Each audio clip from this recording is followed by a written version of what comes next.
Okay, I am now live on YouTube. Are you ready? Okay, here we go. 3, 2, 1. You're live. Sweet. Thank you.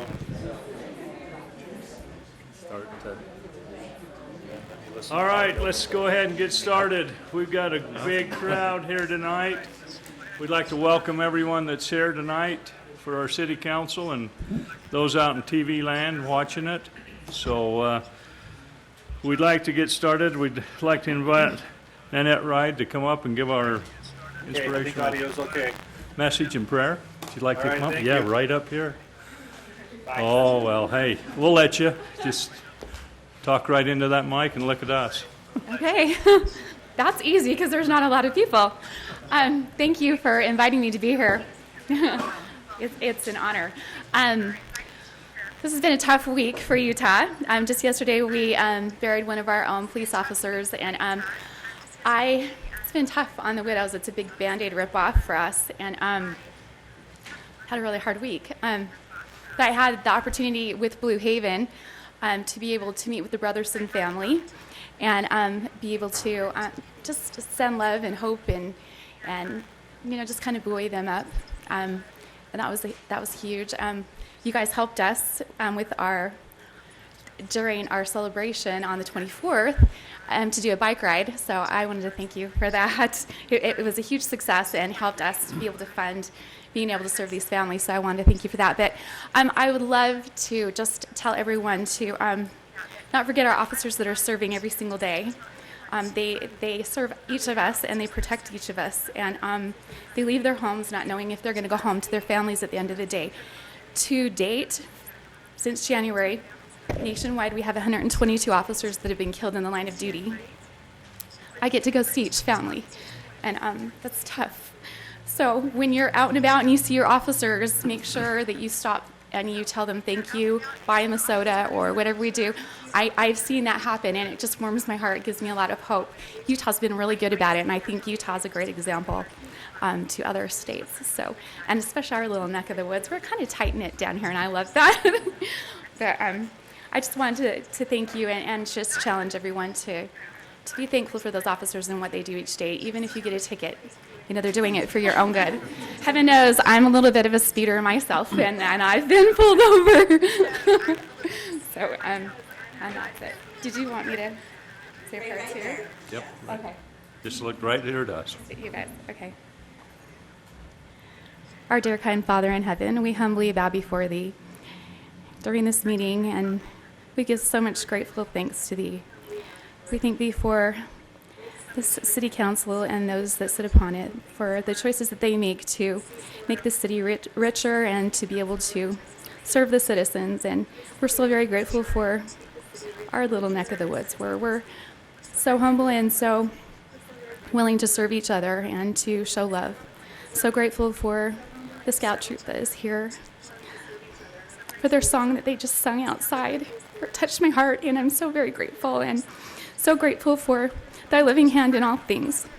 We ask that it continue to bless us and watch over us, and let the Spirit be with each of us, that we may be able to serve each other and be able to be examples to those we come in contact with, that we will choose to see the good instead of the bad. And I say this humbly in the name of Jesus Christ. Amen. Amen. Thank you. All right, we've got some scout troops here, and I've invited Tapud. Close enough, sorry. Come up and give the pledge of allegiance. Lead us. Please rise. Please recite the pledge with me. I pledge allegiance to the flag of the United States of America and to the republic for which it stands, one nation, under God, indivisible, with liberty and justice for all. Thank you. Okay, next, Racheline. Where are you? Come on down. Brandon, go ahead. Well, Racheline, she knew that there would be an end someday to her tenure as our director for the Miss Spanish Fork pageant. And when I got here tonight, Angie asked me if I wrote a poem, because I do that, and I didn't, so I thought of one really fast. Oh, good. No. It's, I'm a little it's close nervous. to something that Mike Mendenhall wrote in my yearbook in 7th grade. No, It's it's something not. like this. It's not that. God made milk, God made cheese, God made Ray Chalene to run our pageant with ease. Thank you. Wow. Will you please sign that for me? Sure. But when I got on the council almost 5 years ago, Mayor Anderson said, "You're going to be over the pageant." And you can imagine how scared I was. I didn't know what that meant. But I was so excited after that first year because Ray Chalene just said, "This is how it goes, and this is where I need you, and this is what you do." And I learned so much, and I had so much fun. And a time came 2 years later when Mayor Leifson says, "So, we usually switch things up, make some changes, and you've got an opportunity now to do something different." And I said, "Don't change me," didn't I? He did, exactly. And so, just because I enjoyed working with you so much. And so, as we talked over the last month, when you told me that this was what was going to happen, you were going to pass the torch to Natasha as your daughters begin to compete. We wanted to have as many of the former pageants, queens, and royalty be here tonight. And so, if you're here, would you mind standing and thank you for being here. I don't think you'll ever know. Oh, here comes her own kids. Thank you for being here. I don't know if you'll ever understand the ripple effects of how many lives you've touched, and the greatness that will become as a result of that.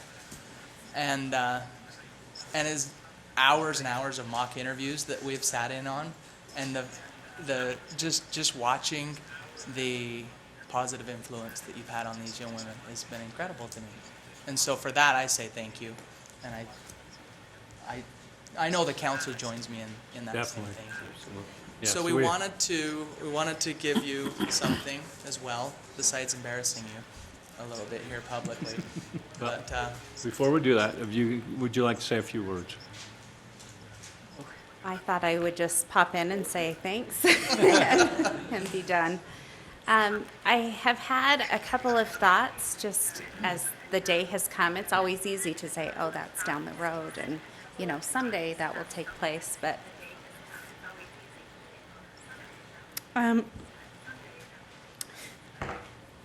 waking up today and knowing that today was the day was a little hard, and not because I'm sad for me, but I cherish the relationships so much, and I'm so grateful for every single young lady that has competed in the pageant. And I know, sometimes we say pageant and what people think it is not truly what it is. And so I'm so grateful for our city council and the time and the energy and the effort and the funding that you put into this, because you are changing women's lives. And I am so grateful to have been a very small part of it. But I congratulate you as a city. Not every city is as supportive as you have been, and we are so blessed, and I'm so thankful. So I know with the new team that things will run flawlessly, and they're a great bunch of women, and the young ladies will be blessed having them in those positions. But I'm grateful. I'm grateful for the chance that I had to serve, and I hope I can find another capacity to do it. So thanks. Thank you. We sure do appreciate all you've done. All right.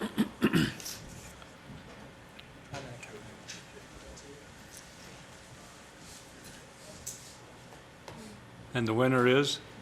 Oh. Oh, yeah, every time.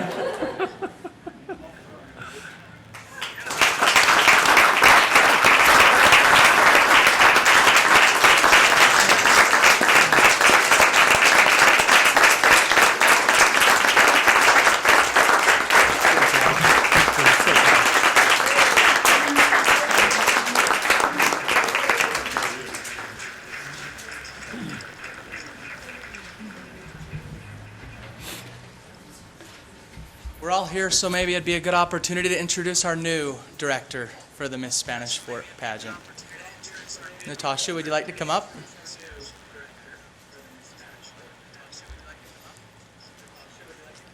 Natasha's a familiar face if you've ever...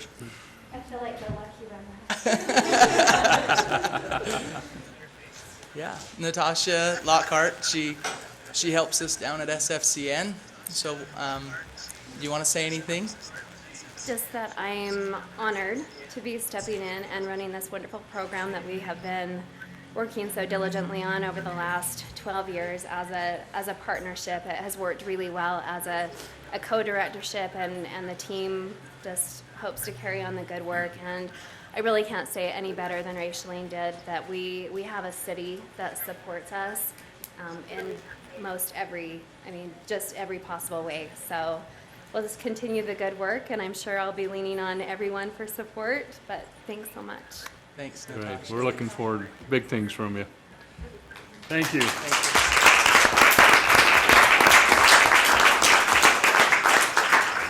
Okay. I'd like to invite those wonderful people from Maple Mountain High School who would like to come up and do something here for us.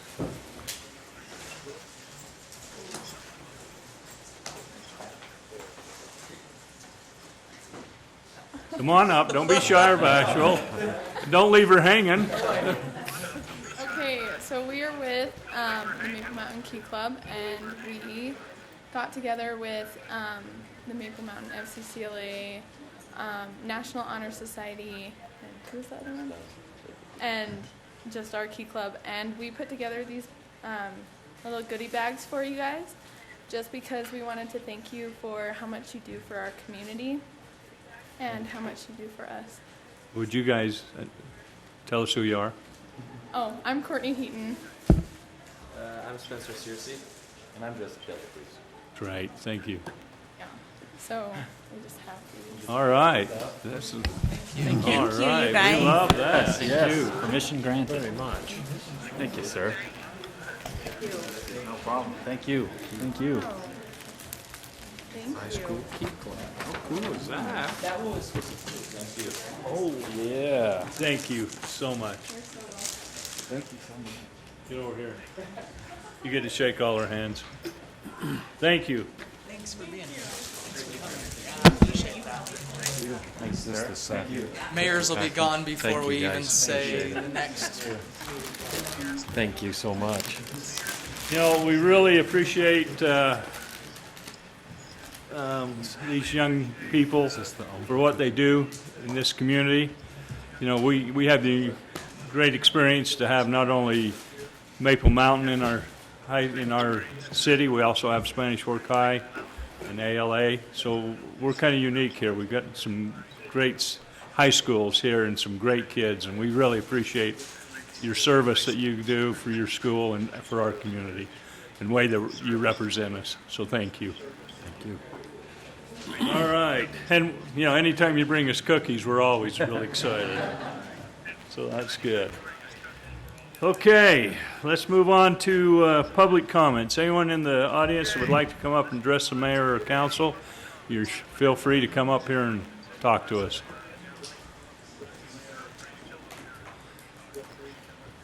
All right, seeing none, we'll go to council comments, and we'll start with Councilman Scobes today. Mayor, just one thing to report. The Veterans Council, the different organizations, the VFW and the American Legion, did different assemblies and had different programs for Veterans Day last Friday. I was able to participate in 6 of those assemblies.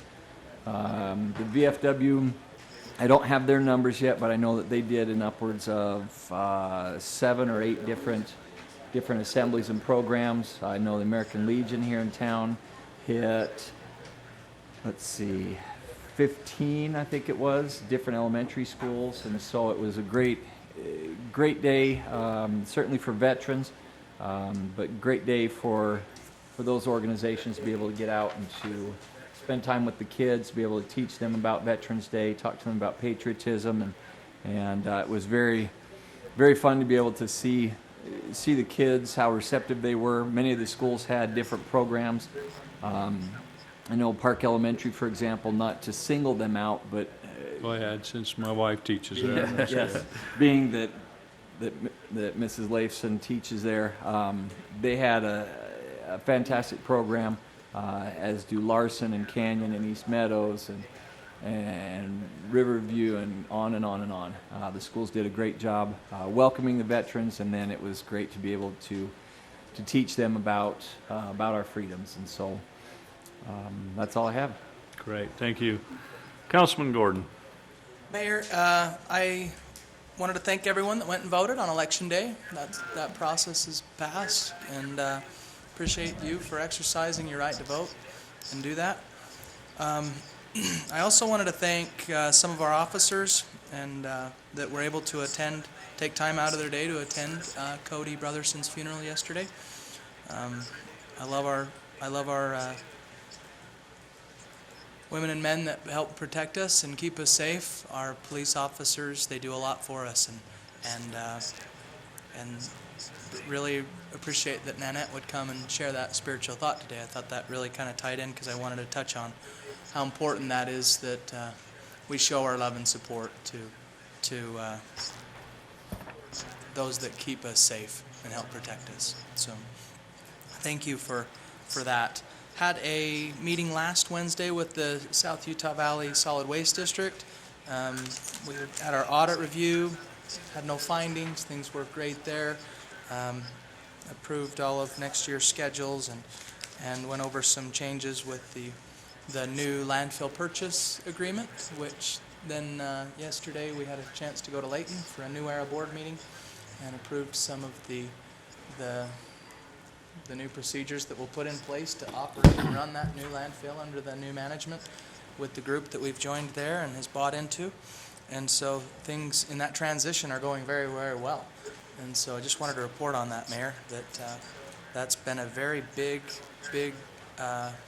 project, and Terry Ficklin has done a great job with those people that have helped, been surrounding him, and Chris Thompson and all of the committees to get that project done is a very big project done. So on to the next one. That's all I have. Great, thank you. Councilmember Beck. Thank you, Mayor. I also wanted to thank Nanette for coming. I always appreciate someone just taking a couple minutes of their evening when we ask them to come and give us a spiritual thought and prayer, and especially with her emotional week with the funeral yesterday, and I too appreciated her thoughts. With the Chamber of Commerce, our November Business of the Month is Tabitha's Way.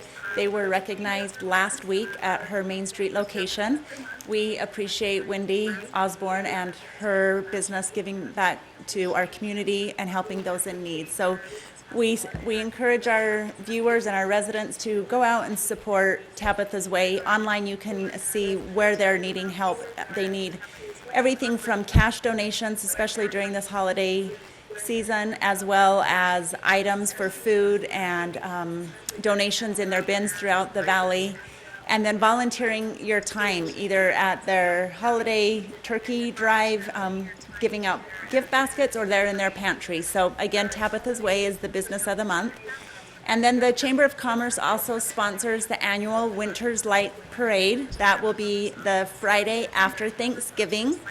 It'll be at 7 o'clock. And last year, I believe we had 51 businesses having floats that start on about 900 North and go to First South on Main Street.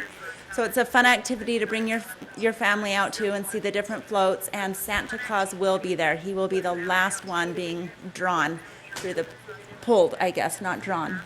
Anyway, he won't be drawn with reindeers. Anyways, okay. So going on also Shop Local. It's our National Shop Local Day, the Saturday after Thanksgiving. So support your local companies here so that money can stay in our community. And then again, Kiera already talked a little bit about the Veterans Program. I was able to go to one last Friday, and Kiera was there. And the Chamber went to every single Veterans Assembly and finalized our Play Unplugged program. We have been doing that for the last 3 years. And to finish up this one, we gave one student at every elementary school a bike. So we actually gave them a gift certificate where they could take that certificate into Walmart and get a new bike. And those were for the kids that participated in the summer Play and Plug program and turned in all of their tags, and it was a fun program to do, and that will be our last time that we do the Play and Plug program. And then, guys, you'll notice at your spots, we are giving you all a mug. This is from Studio Chatter, our newest SF17 show. It is every other week we film this, and there's 3 co-hosts. Myself, Natasha Lockhart, who you just saw, will now be our Miss Spanish Fork director, and then Afua Danes. And we just talk for an hour about women's issues here locally, from political to school things, fashion, shopping, whatever. You guys are drawing a blank. What else do women need to talk about? There's a lot of chatter. It's called Studio Chatter, so tune in. You can see that on SF17 or YouTube. Cars, power tools. No. I think that's everything though, Mayor. Great, thank you. Councilman Argal.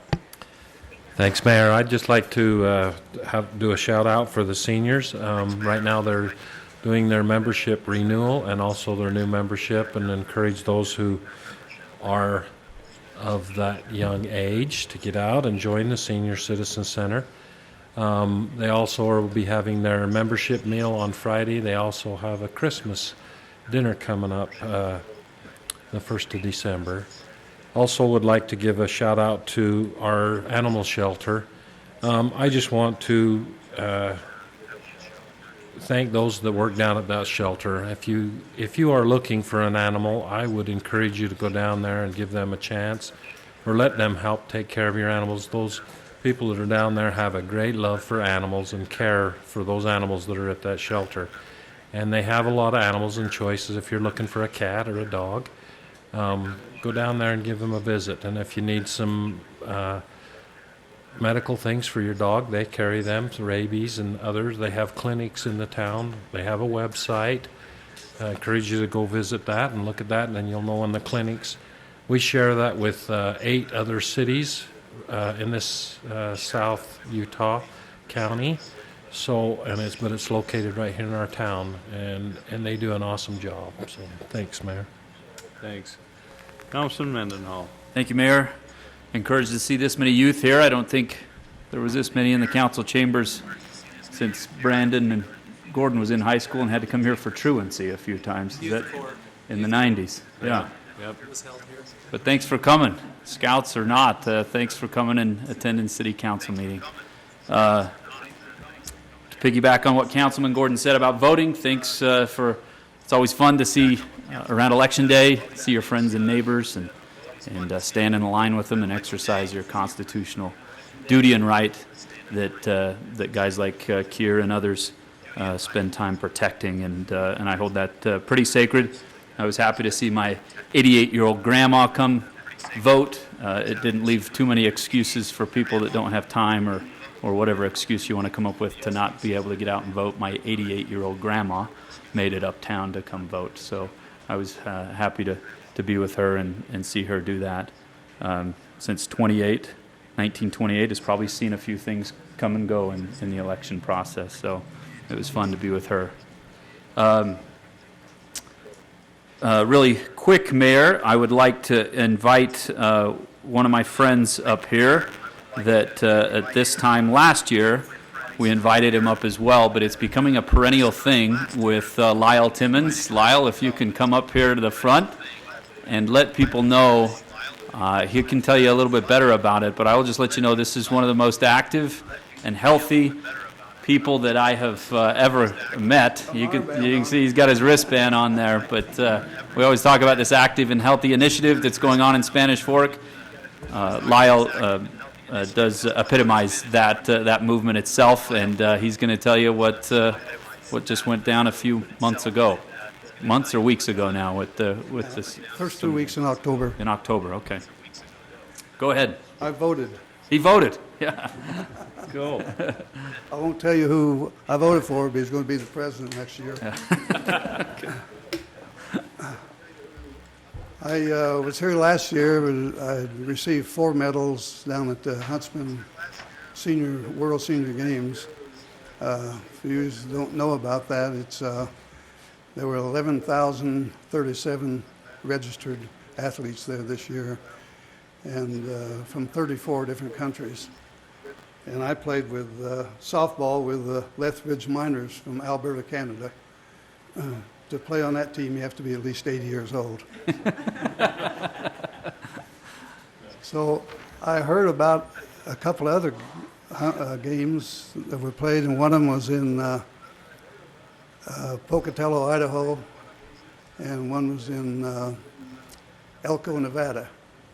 So I'll show you what I received. There's some hardware.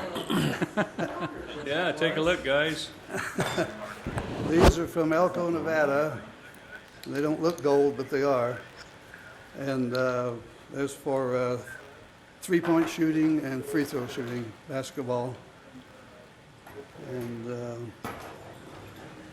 these two are from Idaho, Pocatello, Idaho Senior Games. Same thing, free throw shooting and three-point shooting. Tell us real quick, when you shoot free throws, how many do you make out of? It's pretty impressive. It's not like you're winning with like 3 out of 10. I do as good as I did last year. I got 24 out of 25 last year. Yeah. Hey kids, take a lesson. This year I only got 19. Only 19. Yeah. Okay. Yeah. The BYU guys could take a lesson from him. So this is what I got down at the World Senior Games. And 1 silver is for softball. We played for the gold and got beat by 1 run by the same team twice. Otherwise, we'd have got a gold there. But these are for 4-on-4 basketball, 3-on-3. I have my own team, but Lynn Ride here from Spanish Fork plays on our team, and a fella from Payson and one from Lehigh. And then there's 2 of them from Detroit, Michigan, and 1 from San Francisco, California, plays on our team. So we kind of got a good representation. But these are 4-on-4 basketball, 3-on-3, and hot shot, which is you have 1 minute to shoot from 6 different spots on the floor, and you have to rebound your own ball. So whoever winds up with the most points wins. So it's the first time we ever got the gold in that one. And I think that's about it. Well, we appreciate you representing us so well, Lyle, last year and this year, and doing what you do. You inspire all of us that our excuses aren't very good to not be getting out and be active and healthy because you travel and do that stuff. So, well, I did have a privilege of slow pitch in this here in town, yep. complex over here with the 20 and 30-year-olds. So yep. It's nice to play with them because they run the ball down. When you play with the 80-year-olds, not so good. Takes a little bit of time. Anything stays in the park, they'll catch it. Yeah. But I had to leave one day early to make it down, or we were in the playoffs. So, Up here? Yeah, I had to leave, so I couldn't pitch in the last tournament. So they only got second place. Well, that's great.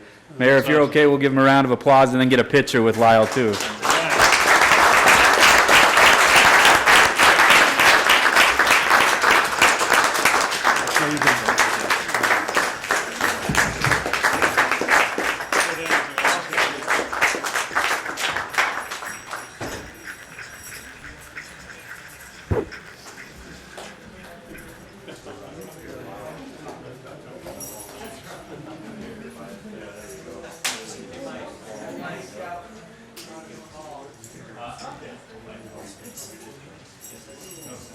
So how many of you guys could be standing here when you're over 80?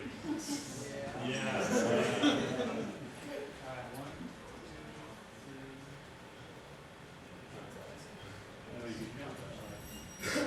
Congratulations.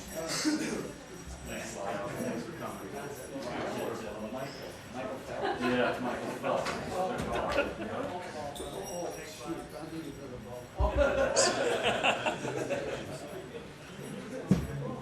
Yeah, we did. That's awesome. We appreciate good citizens like that that keep themselves healthy and represent. I just had a couple of things. Councilman Mendenhall talked about his 88-year-old grandmother. I took my 90-year-old mother up here for early voting, and she voted. So she didn't want to miss that. And it was pretty interesting because we had early voting here at the city office for 2 weeks. And I tell you what, we had a lot of people. That last day, they were out in the parking lot for early voting. So I'm glad to see that. Also, Councilman Scobes talked about Veterans Day. I just want to tell the city how much I appreciate all of them, that all those that served and all those who honored those who served. It's a neat thing that we do in our schools to have these programs and honor our veterans. And without their service and sacrifice, we wouldn't be able to go vote and be here and enjoy the freedoms that we have. And so we're very appreciative of them. Also, I wanted to thank the Chamber for their Halloween on Main Street. As I walked through that with all those millions of kids, with my grandkids, it seems to get bigger and bigger every year. And so I wanted the Chamber to know how much we appreciate them taking the time and the effort, and the merchants to do that. That's becoming quite a tradition here in Spanish Fork. And then right on the lines with the Green Band being active, I was in St. George over the weekend, and I had a person come up to me, and he saw my Green Band. He said, "I want one of those." He said, "I've watched it on Facebook." He lives in St. George now, was a former Spanish Fork person. He said, "I think that's a great thing."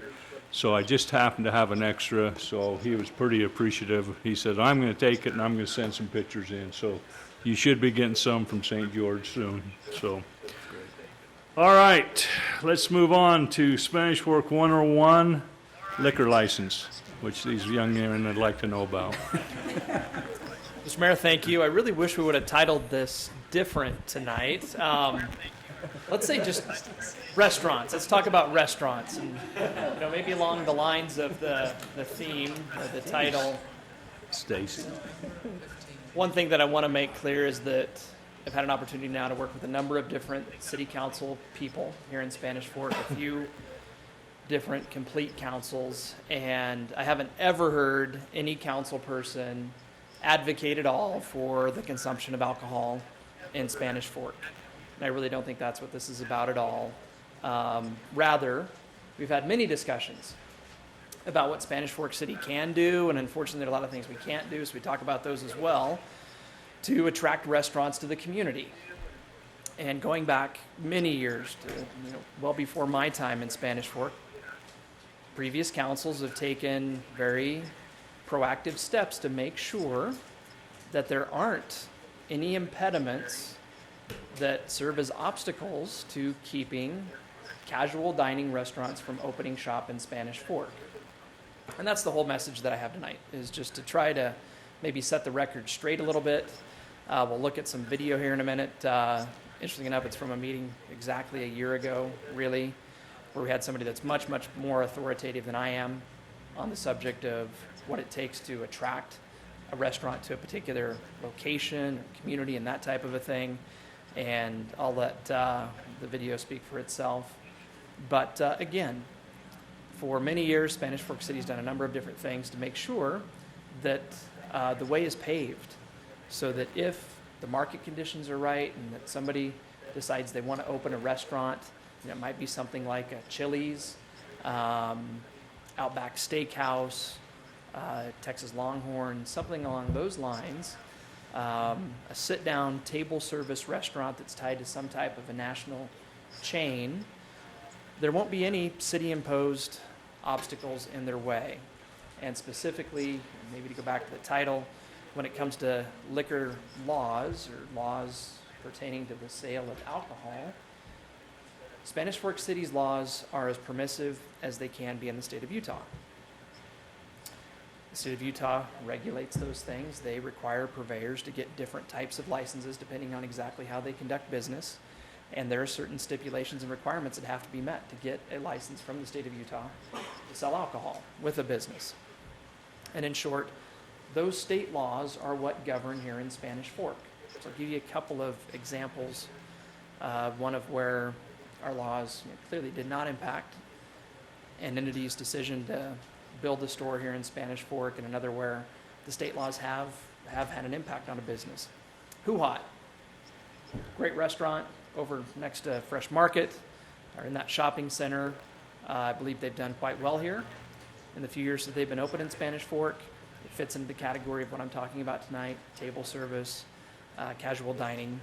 And when they came to town, they really had anticipated being able to get an alcohol license.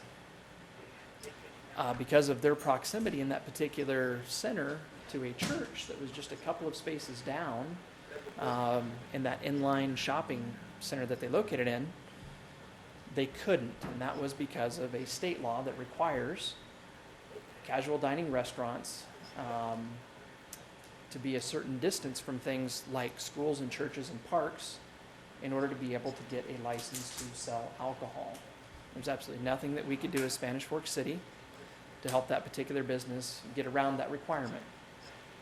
So even though they were quite disappointed at not being able to sell alcoholic beverages there, they still decided to open here in Spanish Fork. And again, we think they've done quite well. But that's one instance of how a business was impacted by a state law, not by anything that we administer or any laws that Spanish Fork City has adopted. Anybody have any questions about that? For example, another example, and this will speak maybe more to some things that I think really are the issue when it comes to having restaurants open in Spanish Fork. It was 2006 when we received plans from Chili's, where Wells Fargo now is on the corner of 2nd East and 10th North. Chili's had planned on building what would have been their state-of-the-art contemporary store right there on that site. They had anticipated being able to get a liquor license. They're far enough away from the North Park and a church that's on 10th North to be able to meet the state statutes. So again, no impediments at all for them at that location to be able to sell alcohol. They committed to build here. They spent tens and tens of thousands of dollars developing plans for the site, as well as building plans. We got to the point where we were ready to see them get under construction.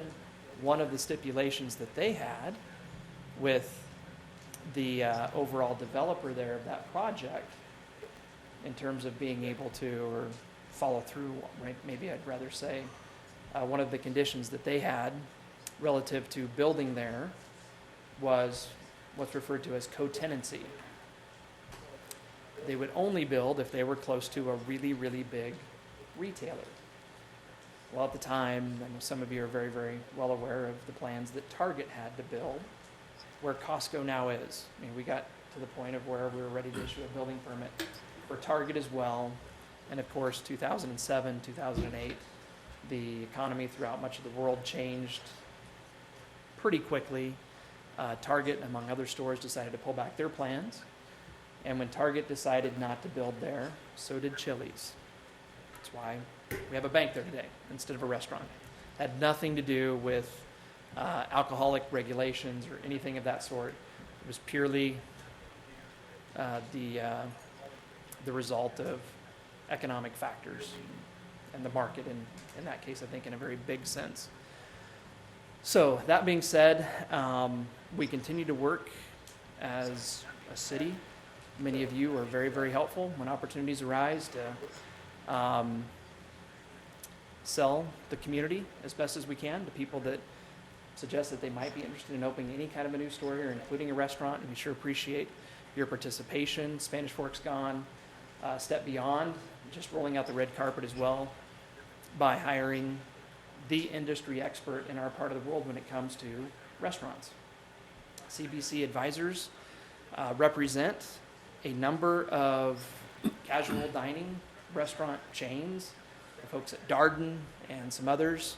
That would be the Olive Gardens, the Red Lobsters, different companies like that are represented by people that Spanish Fork City has hired to promote our community and to help make sure that we do not miss an opportunity to attract somebody to Spanish Fork. We'll show some video here in just a second of Steve Bowler, this meeting a year ago. Again, I think he simply says things much better than I can. Steve is a site selector. He helps Olive Garden and Red Lobster and other companies find sites. Not only does he know what they need in terms of visibility and access and traffic and demographics, disposable income, all of those different factors that play a critical role in the decision-making process for restaurants, but he also knows who happens to be interested at any point in time in finding a new location. And I'll just touch on that for a second. It is hard today for casual dining restaurants to compete with the tremendous growth that's happened in the fast casual component of the market. And I can just speak for myself, our family. We dine at fast casual establishments much more frequently than we do sit-down restaurants. Hence, we're, I think, collectively fueling the explosion that's happened in that industry, and really it has come at the expense of the casual dining. So fast casual, incidentally, that is the Cafe Rios and the Neaters and the Cafe Zupas, places where you don't necessarily have table service with a waiter or waitress, and typically a little bit cheaper ticket as well on each meal. Again, that's a market of the restaurant segment that's just exploded. And because of that, restaurants, casual dining establishments simply aren't growing the way that they were maybe 10 or 20 years ago. So that being said, before we take maybe 8 or 9 minutes of some time with a video here, does anybody have any questions or comments on the topic of what we're doing as a city to try to make sure that we don't miss an opportunity to attract a restaurant, or maybe just what some of our liquor regulations might be? I know everyone watching this would like to know, can you tell us, is there a restaurant coming? We're talking to several right now. Nobody has, for example, applied for a building permit or anything like that. When they do, that's likely when they'd make it public and we'd kind of support them in that effort. I certainly think there's reason to hope that within the next year there will be construction underway on a casual dining restaurant that's tied to a national franchise that people will recognize. Does it include beef? Yeah, I mean, yeah, of course. Everything, sure does, right? Is this what's my line? And I'll tell you, honestly, we're not talking to folks at Outback or Longhorn or any places like that. We'd love to be. Frankly, they typically aren't the first ones that enter a market. They come typically when there's already a little bit of gravity in place and some synergy. Maybe to refer more directly to the idea of a steakhouse opening here soon. I think it'll probably be something else to start with. And frankly, I think once that first domino falls, others will follow pretty quickly. That was certainly the case in American Fork. Chili's opened, wildly successful. Applebee's on its heels, and others one right after another. I think there's a very good chance that'll happen here. But right now, I think it's helpful for everybody to realize that in the minds of people maybe in Dallas or places maybe in the upper Midwest, to them, Spanish Fork is a completely green market. And frankly, the fact that we don't buy a lot of alcohol is a little bit of a turnoff for them when they try to evaluate where to put their capital and what locations to invest in and things like that. So it's an uphill battle, without a doubt. And I think that's part of the reason that not only have we not had restaurants open in Spanish Fork, but Provo, other South Utah County communities, even Orem. You've got the Black Bear Diner open here in recent years, but other than that, there really hasn't been a lot happening there. It's tough. It's a tough type of a use to land in a community. I mentioned to Dave real quick before you start that it's true that this city is proactive on a whole lot of fronts, but proactive on this front too. I can recall 2011 or 12, I can't remember which year, but Dave calling up and asking the chamber to go over, and so him and I and Kerry Hanks, I think another member of the Chamber of Commerce, went over to a lunch meeting that involved a senator and a couple legislators over in Provo, and met and sat down with them, and they were really interested in what our situation was. There were other cities there represented too, but we talked to them at length about struggles in Spanish Fork, that, hey, if our state liquor laws, don't change in some small ways, we might be missing out on another economic round when it comes of these restaurants. So it's to Dave's credit that the city is, if they're guilty of anything, it's being proactive in trying to change laws and make sure we don't miss. I really appreciate that, and use that as an example. Fortunately, the state legislature changed a really, really important law that was the result of a very collective effort to see that change come about, to where one of the obstacles that existed at the state level back then is gone. And I think we're all fortunate by way of the result of that. So, Right. We'll go over to Steve. Okay. I think we have it all queued up, lined up.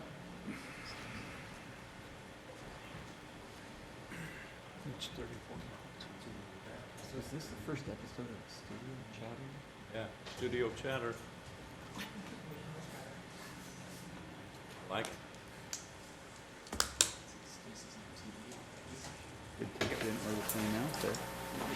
Well, Mayor and council members, it is my privilege to be here tonight.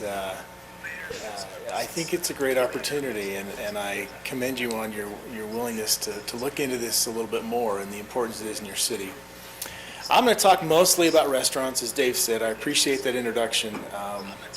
I do site selection for restaurants. So when Olive Garden or any of those we mentioned want to look at new sites in Utah and surrounding states, they would hire a company like mine, hopefully me, of course, to give that local knowledge on what they should be looking for, where the retail things are taking place. I want to talk about the three different kind of divisions in the restaurant business, and they're defined by the restaurant industry as in three categories. One is the fine dining category.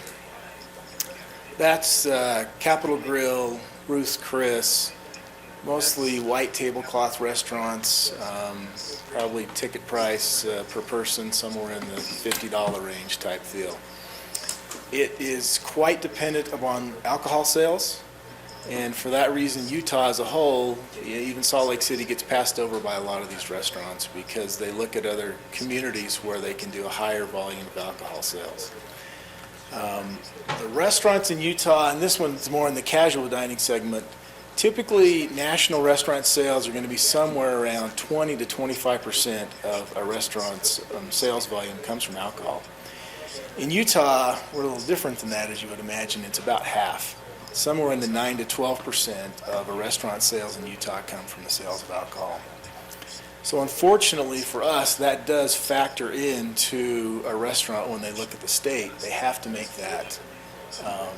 They have to make that note. Now, luckily, we do much higher in the dessert category in Utah than most restaurants. We have a way of making part of it up, but not totally.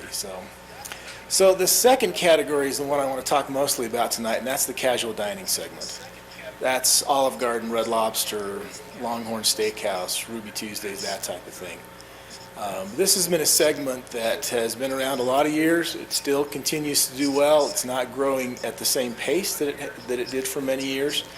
And a lot of that's attributed to what is a subcategory of casual dining, which is the fast casual segment. This is Chipotle, Cafe Rio, noodles, and that type of thing. And that's really the segment that's on fire. And I think your city's done a great job of attracting some quality restaurants in that category, and I think you'll see more coming. But it's not quite the category if you want to go sit down for a meal with friends that's looked to quite as much as that casual dining segment. And the third category I'm not going to focus a whole lot on, but it's It's called Quick Serve, and it's really fast food. They just renamed it because I think fast food's kind of got a bad connotation to it. So, but that is the McDonald's, the Freddy's, and those type of things, and they're great. Every community needs those too, but they remain fairly easy to attract. Good traffic, good reasons to be there, and they'll pretty much come. Casual dining is I think the focus tonight, and they kind of travel in a pack. You'd think that they'd kind of want to come into a market and be the only one so that they could capture all the sales, which would make the most sense to me. But the opposite's actually true. They're kind of nervous to be the first one in. They have ways of knowing what the competitors do in sales, and they depend heavily on a restaurant doing well in a market. And so to get the first one in and to have that be successful is a real stepping stone to attract more of that same category. And I think that's what you guys are looking at right now. I do work with Red Lobster, and we are making some progress there as far as looking at some sites, and we're hopeful that can come true or come in. Your community is great. I grew up in Beaver, small town down south. I've always looked at Spanish Fork as a better version of my hometown. It's got a great feel. You've got great people here, and you just have more services and more opportunities than in my wonderful town of Beaver I grew up. We don't have the El Bambi Cafe. We don't have that. Unfortunately, if you go through Beaver now, it doesn't have it either. So it's kind of seasonal, I guess, with when it's open. Dang it. But yeah. Stop going. Yeah, see, you got to come through town a little more often. Spanish Fork sits just on the edge of attracting this casual dining segment. Your population has grown through the years. You guys have seen that take place. You've attracted some quality retailers. Costco, I mean, what a boom for you. The other retailers that are coming in the new development, and that is the stepping stone to getting this casual dining segment into town. When we look at a site for most of these restaurants, they talk about several main things. One is the amount of retail. So in approving a site, they're going to come in and say, in a 1 mile radius around this site we're looking at, what's the leasable area for retail space? And so we'll look at that. You've got a strong concentration coming in for that. They'll look at the amount of office that's in about that same radius. They are primarily a dinner for the most part, but they do a lunch business, and so that office is a nice bonus to have that component coming in. They'll look at the amount of hotel rooms, because obviously that's a pretty easy target for them for the hotel segment coming in. And they'll look at overall population too. And one of the main things that they look for is they want the entertainment concept.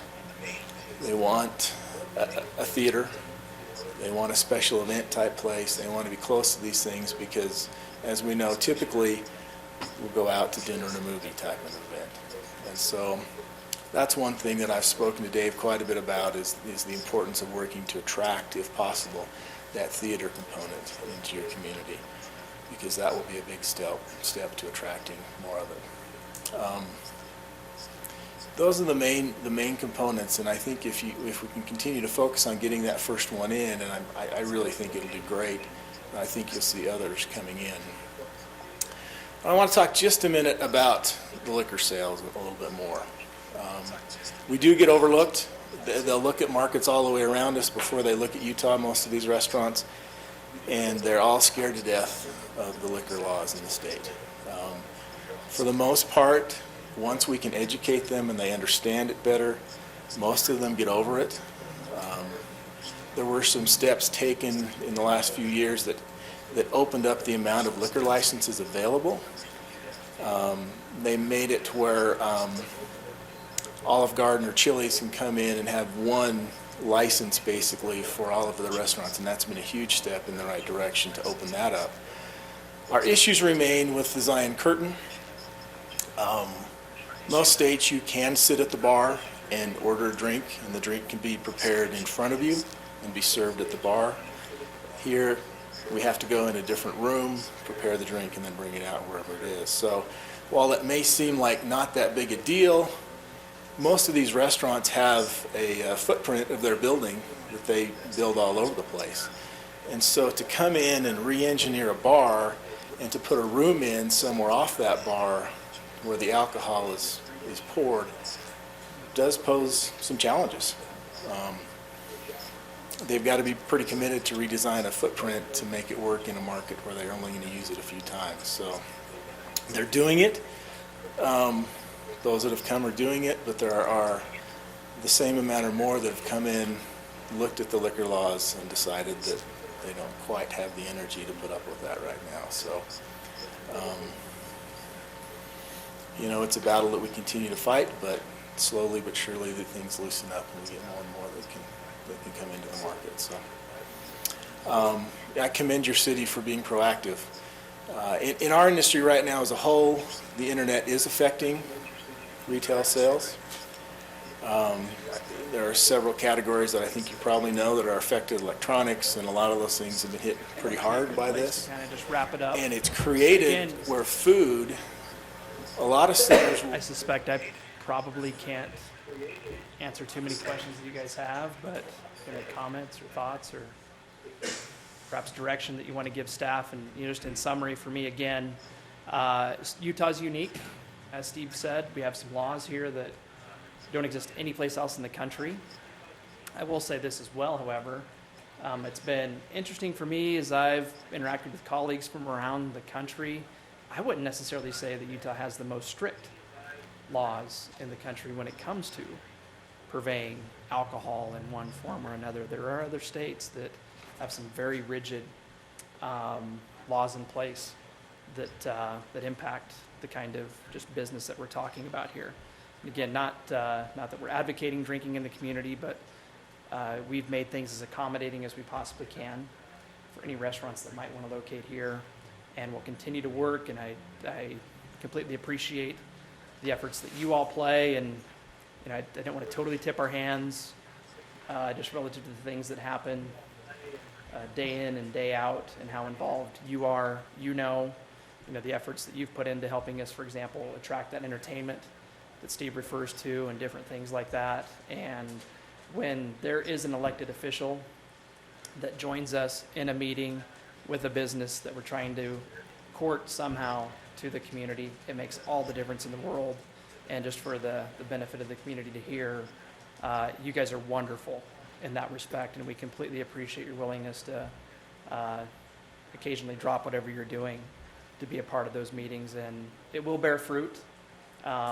Steve certainly would say that it's only a matter of time before somebody does locate here in Spanish Fork, and we'll see what happens after that. But good enough. Appreciate that, Dave. Thanks, Dave. Okay, on the consent items, we're taking C off the consent items. That's not quite ready. So I would entertain a motion for everything on the consent items minus C. One quick question. Is that bulk agreement, is that new? We've never had that before, correct?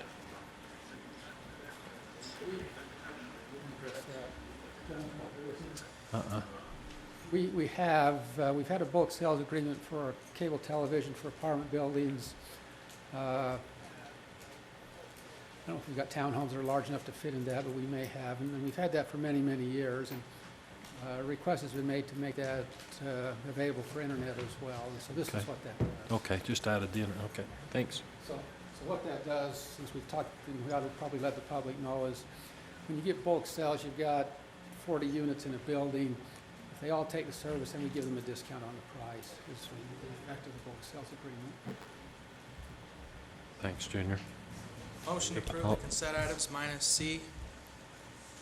Got a motion by Councilman Gordon, a second by Councilman Argal. All in favor, say aye. Aye. Any opposed? Okay. Public hearing, ordinance 15-16, make an amendment to the land use element and the moderate income housing element of the general plan. again, thank you, Mr. Mayor. For purposes of the hearing tonight, the public hearing, we've kind of assembled 3 different items, all related to the city's general plan. The general plan has a couple of different elements. This right here is the city's map of the land use element of the general plan. So the different colors that we see here, they designate different types of land uses that are found on the key over there on the left-hand side of the map. It's a relatively simple document compared to some general plan maps that you'll see in other communities. And what we're proposing now is that this map be modified in 17 different ways. Honestly, I think that very few of the changes are dramatic, and I'm just going to touch on a couple of the most significant changes in my mind.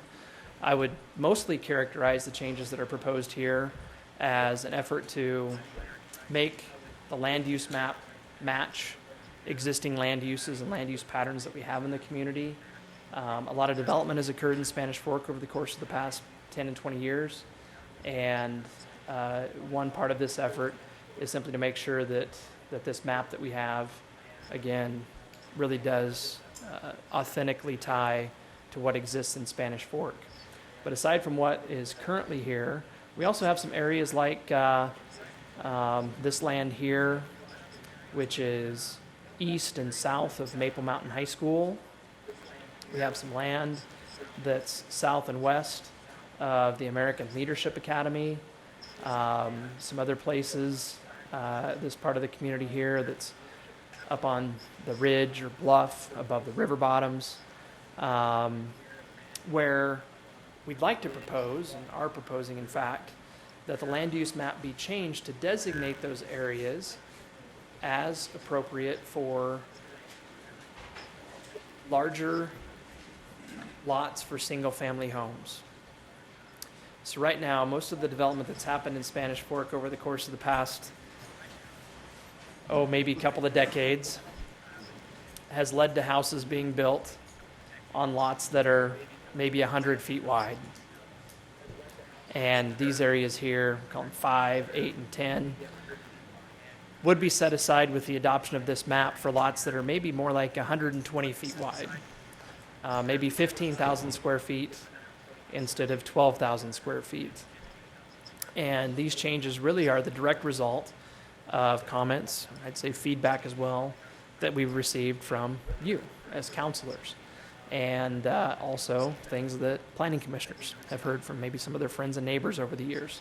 As we grow, we, I think, start to realize more and more that land around Spanish Fork really is finite, that we won't just continue to grow in any one direction forever.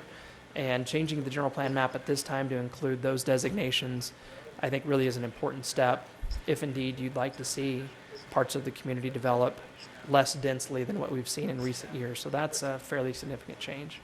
Also, much more lightly represented on the map, areas 11 and 12, kind of on the other end of the residential development spectrum, apartments. We've talked a lot about the prospect of having some contemporary apartment complexes developed in Spanish Fork.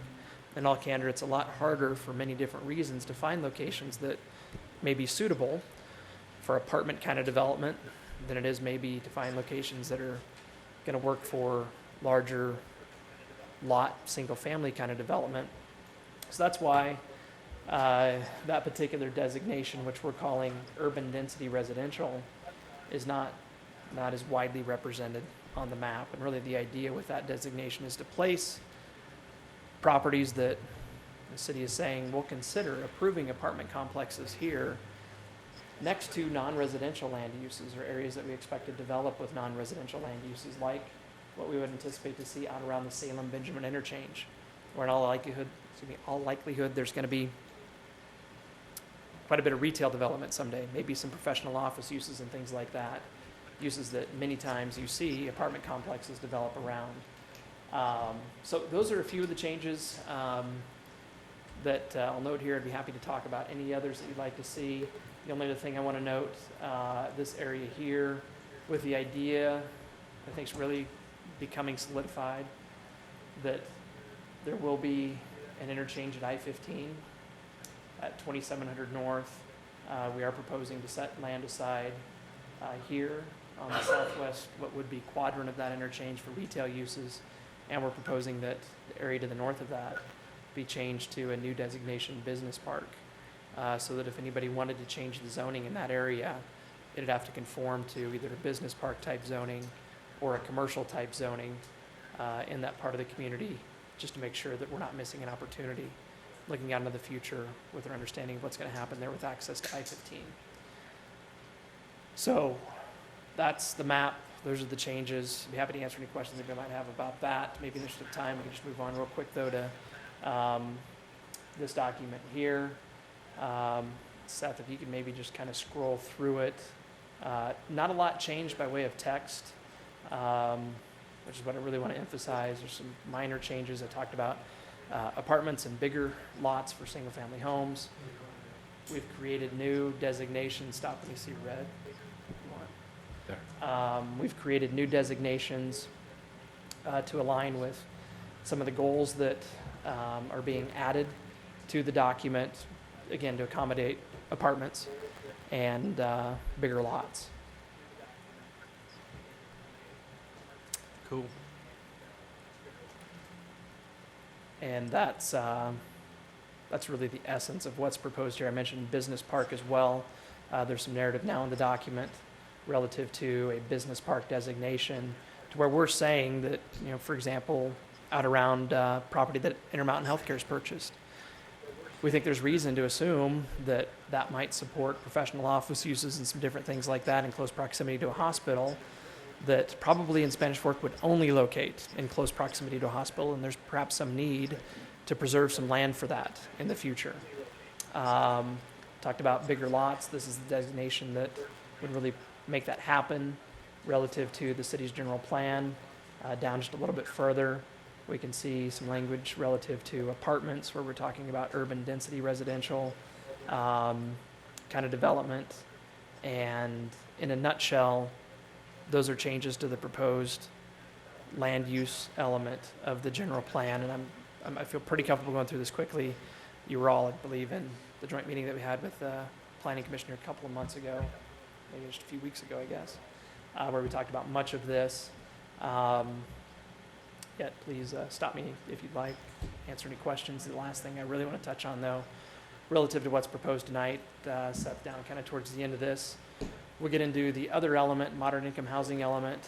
Utah state law requires cities to adopt this, which is really just an evaluation in any particular community of their housing inventory to try to determine if there is a deficit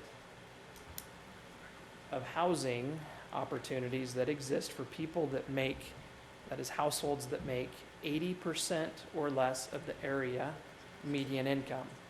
So for us here in Spanish Fork, we used 2014 numbers. That was the last year where we could get just consistent data for everything we needed to look at. The area median income for us was $63,376. So in short, and Seth, if you can go down, we'll go through a few charts here. We'll go past a few charts.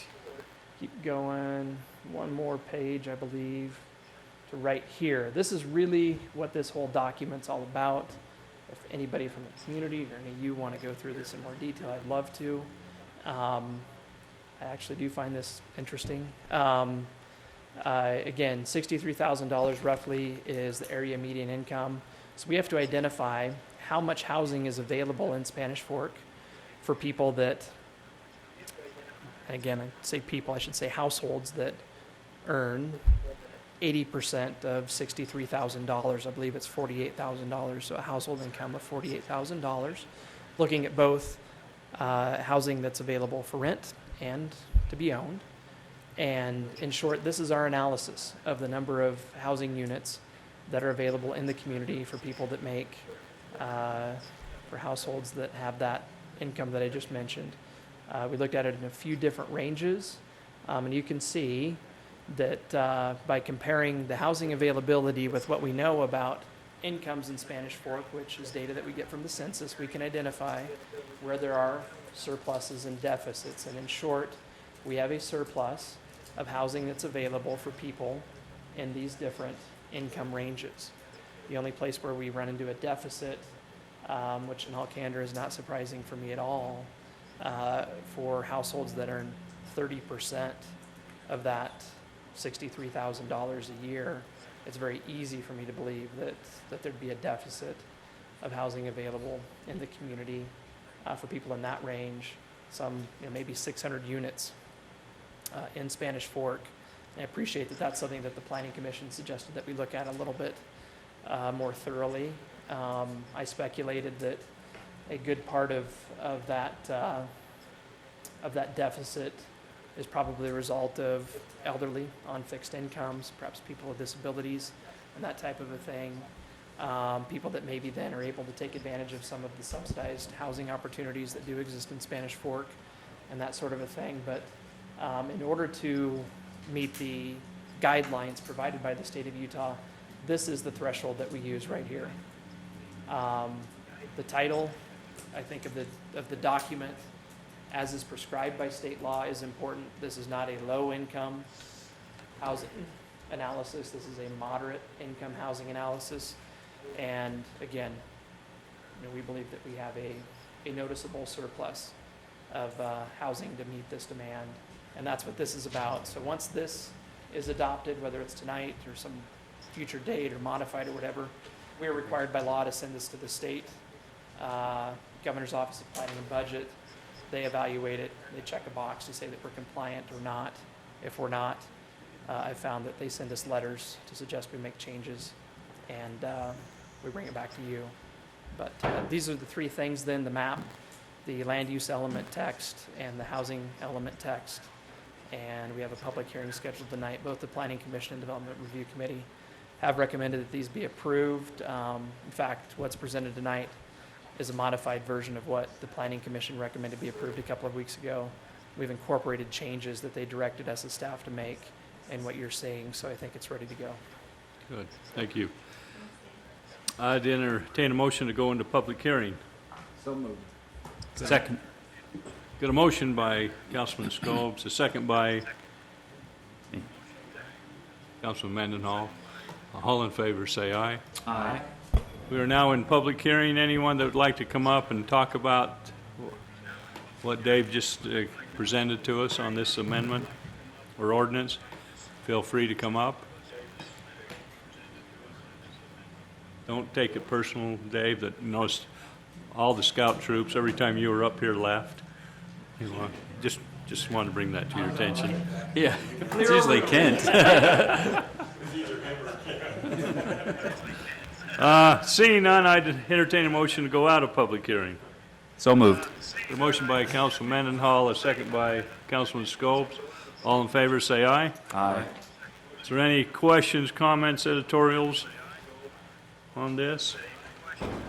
Seeing none? I just wanted to mention, Mayor, excuse me, I think Dave mentioned it. It was great to, again, work together side by side with the Planning Commission. That was a special meeting that we had, and a lot of time and effort goes into things like this. So, again, appreciate you and your staff. Okay. Thank you for updating this. It's been, what, 10 years? Is that, no? 6. Oh, 6. Okay. Might as well be 10. It's been a while. Wow. So it looks good. Thanks. All right, now I'll entertain a motion. I'll entertain a motion to approve ordinance 5-16, making amendments to the land use element and the moderate income housing element in the general plan. Second. Get a motion by Councilman Member Beck, second by Councilman Gordon, and this will be a roll call vote. Councilman Scobes. Aye. Councilman Mendenhall. Aye. Councilman Gordon. Aye. Councilmember Beck. Aye. Councilman Argyle. Aye. That is approved. All right, FY 2016 budget revision number 2. Here's where everyone else is. Yeah. That's, I couldn't even get him to stay. yeah, look, Kent, he comes bearing gifts.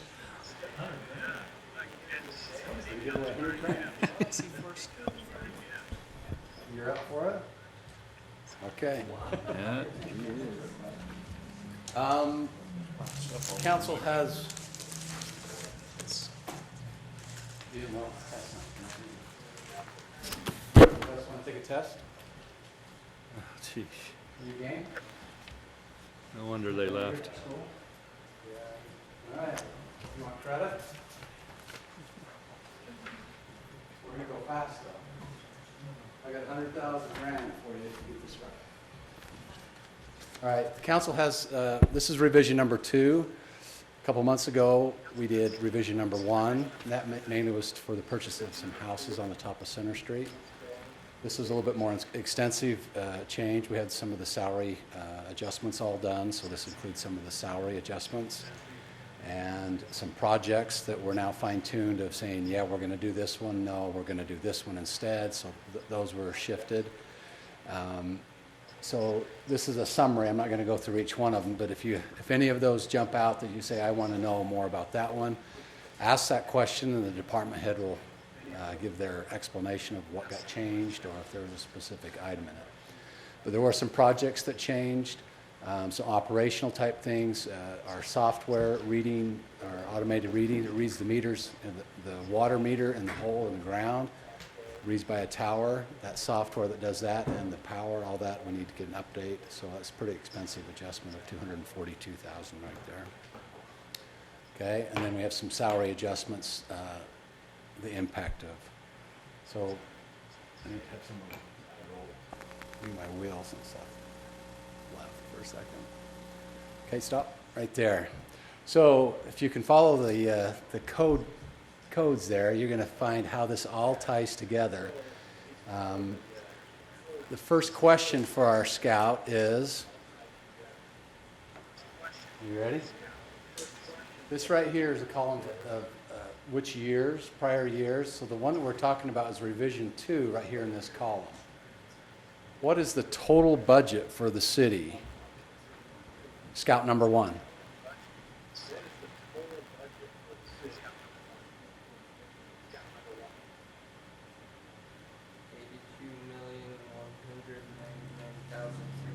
Exactly. Wow. Did you know that? $82 million is what the city budget is. It's broken up into 3 main ones. It's the general fund, the enterprise funds, and miscellaneous funds. So we're going to tie down how each one of these changes on the form. So if you'll roll to the next. Notice that triangle. This is the departments. The next question for those in the back, the high school level. How much does it cost the budget this year for the police department? First one to say. Column Rev 2. First one to say it out loud gets a Reese's. That's right, who was it? All right. Ooh, nice catch. Could have got that. Okay, cemetery. Yeah. Thank you. No, he's not a scout. Cemetery. Yeah, they did. Okay. All right, we're going to buzz through the rest of this. Now look at those scouts that all left. They missed out. So if you're home watching this now and you left. They're not home watching this. There are some people at home watching this. Out there on the couch. You're so They've all gone to positive, their Kent. counselor That's for good. help. Okay. So back to the very first page. We'll just cut to the chase and go roll up again. Okay, whoop, down, right, next, right there, this page here. Keep going up, right there. So on this budget revision, the general fund went up 600,000, enterprise funds went up 700,000, and miscellaneous, the one that went up in that one was BNC Roads. For some projects in there. So the total change in this budget revision is 1.4 million, changing from 80.7 million to 82 million. So it's 1.4. So I want to touch on a couple other items on a later page. So if you can turn your document to page 9. Page 9 is a new capital projects fund that's we're requesting to be created with this budget revision. Right there, thank you. So this past couple months, we have sold some of the city's property and land that we have. We sold one down by the ballpark, down by the dugout, to a developer, and we sold the UMPA, took a portion down by the jail. And so those were sale of an asset of the city, and so that cash, it's recommended and proposed that we save that money in the anticipation that we may be needing to buy some real estate in the coming years, or not sure exactly when that is. And we can't hold that money in the general fund, else it will exceed our general fund balance. And so we're proposing to create a capital project called land acquisition, and to transfer that $555,000 for those two sales of property into that fund for a future purchase of. There's a couple of them that are out there that we're anticipating waiting to see. At the point they're going to become available, then we want to be able to have the funds in order to do that. Okay. Go to the next one. Okay, the last revision, we transferred $700,000 in to buy some of the houses. And as we've purchased these houses, there's been a little bit more interest. And so there is a possibility within the next couple months to receive an opportunity to buy another house. So we want to be able to transfer enough money to be able to take care of that without having another public hearing later on too. So we're transferring $150,000. That $150,000 is actually the money that's left over from the cemetery project. That project is completed. It had $150,000 left over in that. We're transferring it back to the general fund and then giving it back to this fund to be able to purchase those homes. Okay? So let's roll to the next one. This is the cemetery one showing that project's completed, and so this fund's going to be dissolved at the end of the year once we book the expenses and stuff for the improvements of the cemetery. So this one will close out at the end of this year. Okay, the next slide. This is a finished list of it's a pretty long list. This is the equipment that the city buys. Replacing police cars. You can see the top ones are the police cars that cost about $54,000 per police car. That should have been a Trivial Pursuit question, right? Those are the ones that are on a rotation. We rotate out a certain number of vehicles every year, and so it spreads out the cost of the fleet of each of our vehicles. So all of these fleet things, they're mowers, backhoes. You can see a TV truck, electric bucket truck, how much electric bucket truck cost, that list of them. So if you roll to the bottom, you can see that this year we're purchasing $1.8 million in equipment of trucks and mowers and all kinds of things. And so that's the list of assets that we're going to be purchasing. Okay, rotate that one. And with this is the salary range that's ready to be approved by the council once all of them are approved. So this will be part of the budget process. And this revision takes into account those changes that were approved on that. Okay, to page 15, roll that down. This is electric rate. There's been some discussion on the rate study that the electric department did on balancing out, remaining revenue neutral as far as where they're at. I think on the agenda is another resolution lower. This is the discussion of the present rate and potential of going to what the rate study showed us is what the large power customers should be paying, what the general service people should be paying, and what the residential should be paying. So as you're going to get into that resolution, this will be a comparison talking about those changes that are going to be in it, but it's also included in this budget revision. Okay?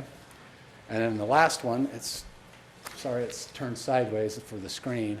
This is the list of the donations, and the only time you can change this donation list is on a budget public hearing or having its own public hearing. This is going to give you an opportunity today to, if you want to change any of those, add anybody, whatever you want to do with this list, this is a perfect time to do that. If you look through there and see if we've got everybody on there, even with anybody else. a donation or waiver of any kind. We want to put those on there.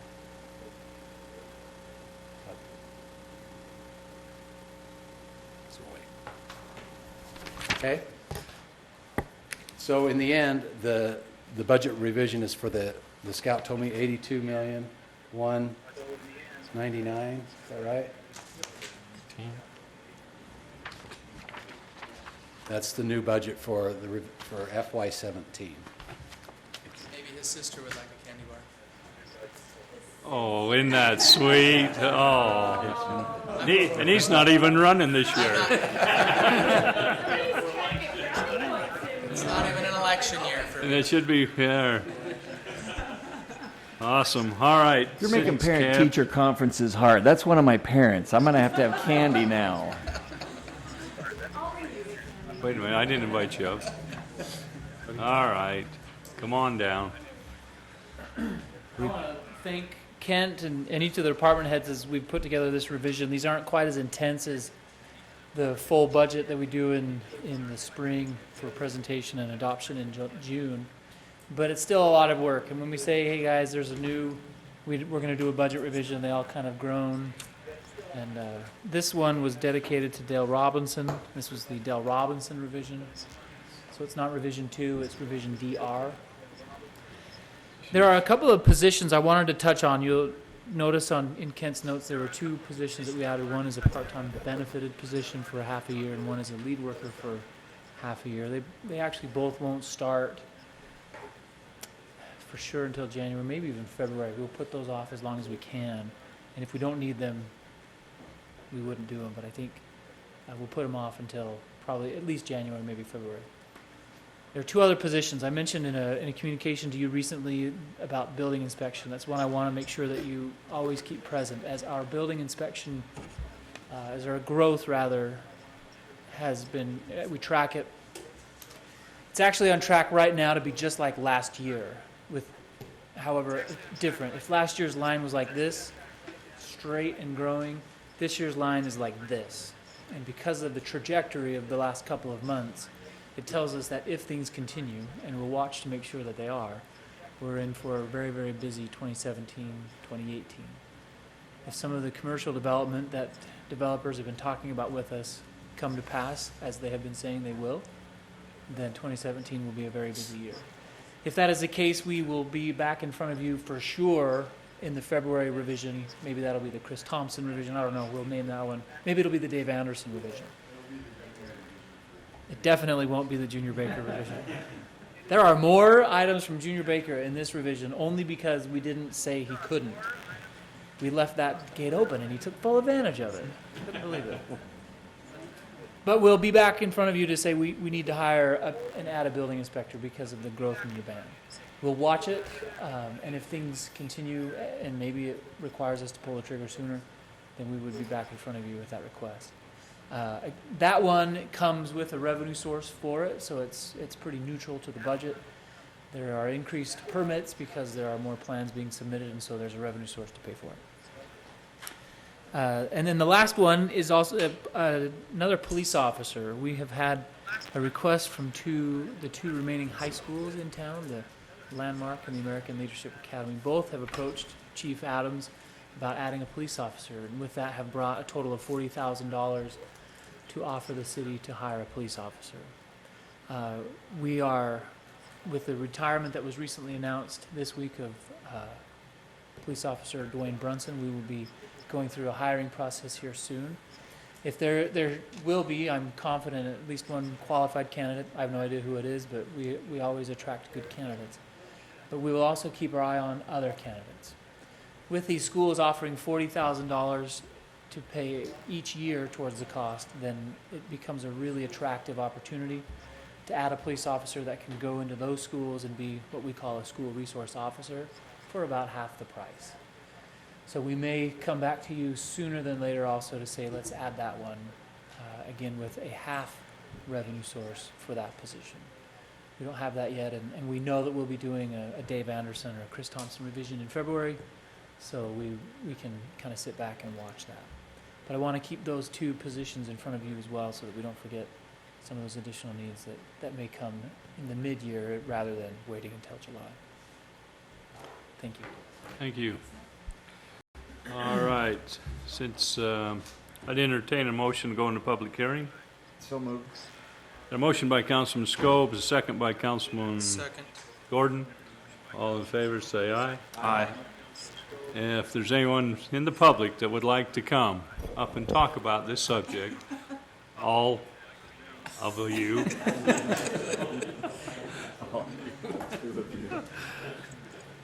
Seeing none, I'd entertain a motion to go out of public hearing. So moved. Second. Got a motion by Councilman Scobes, a second by Councilman Mendenhall. All in favor, say aye. Aye. Any questions, comments? Seeing none, I would entertain a motion. I'll make a motion to approve the 2017 budget revision number 2. Yeah, got a motion by Councilman Argal. Second by Councilmember Beck. All in favor, say aye. Aye. Any opposed? Okay. Board appointments. We have one board appointment since we've introduced our new Miss Spanish Fork Director.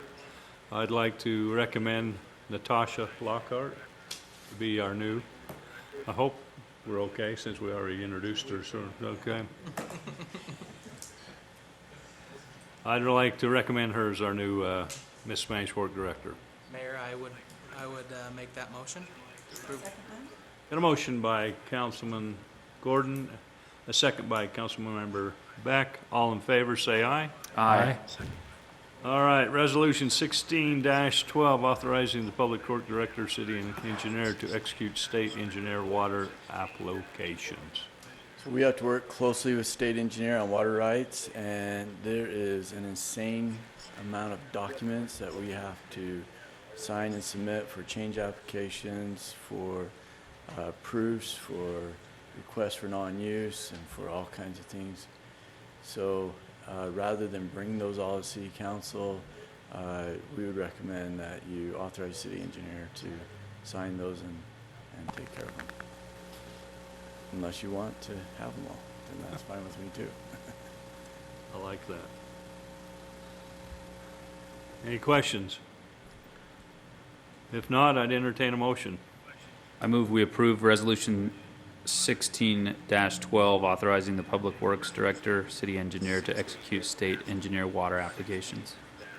Got a motion by Councilman Mendenhall, a second by Councilman Scobes.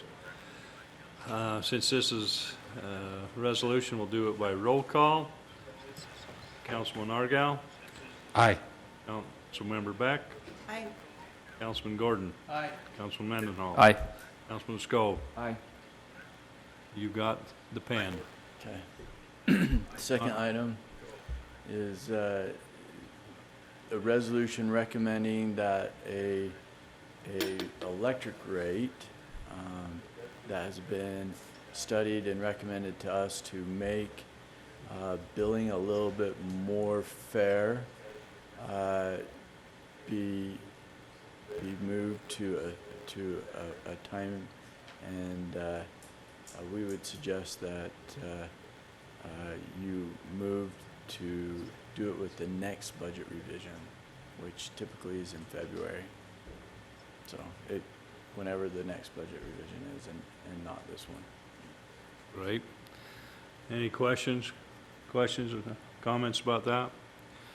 If not, I'd entertain a motion. I'll make a motion to approve 16.13, amending electric utility water rates to take effect in February of 2017. Right. Got a motion by Councilman Argal, a second by Councilmember Beck. We'll do this on roll call also. Councilmember Beck. Aye. Councilman Gordon. Aye. Councilman Scobe. Aye. Councilman Mendenhall. Aye. Councilman Argal. Aye. That passes also.